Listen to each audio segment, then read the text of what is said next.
उत्तर प्रदेश नगर निकाय चुनाव में सपा और आरएलडी गठबंधन में टिकट को लेकर तकरार इतनी बढ़ गई है कि गठबंधन के भविष्य को लेकर अब सवाल खड़े हो रहे हैं। अभी तक बहुत शानदार नजर आ रहा था इनका गठबंधन, लेकिन अब सवाल आ चुका है गठबंधन टूटने का। दरअसल पश्चिमी यूपी में आरएलडी ने जिन सीटों पर प्रत्याशी उतारे उनमें कई सीटों पर अखिलेश यादव ने अपने प्रत्याशी उतारकर जयंत चौधरी को सीधी चुनौती दे डाली है।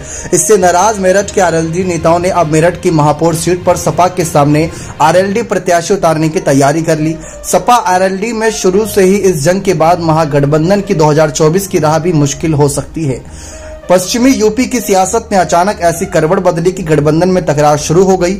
आरएलडी प्रत्याशियों की घोषणा के बाद सपा ने जो लिस्ट जारी की उसने आग में घी डालने का काम किया है। मेरठ से शुरू हुई ये तकरार पश्चिम की कई सीटों पर पहुंची तो गठबंधन में दरार पड़नी शुरू हो गई। लखनऊ और दिल्ली तक फोन घुमाने लगे। चर्चाएं आम हो गई कि क्या गठबंधन में टूट पड़ गई है, क्या गठबंधन टूटने वाला है। नौबत तो यहां तक आ गई कि अब आरएलडी इतनी गुस्से में है कि मेरठ महापौर सीट पर सपा प्रत्याशी सीमा प्रधान के सामने आरएलडी ने प्रत्याशी उतारने का ऐलान कर दिया है। आपको बता दें कि जिस तरीके से गठबंधन के रार की वजह बताते हुए यहाँ पर तमाम वजह निकलकर सामने आई कि कहीं ना कहीं यूपी में 17 नगर निगम और एक भी सीट आरएलडी को ना मिलने से आरएलडी कार्यकर्ता खुद को ठगा महसूस कर रहे हैं।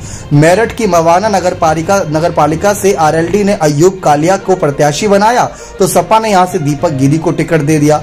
बागपत की खेकड़ा सीट पर आरएलडी ने रजनी धामा को मैदान में उतारा तो सपा ने संगीता धामा को साइकिल से प्रत्याशी बना दिया।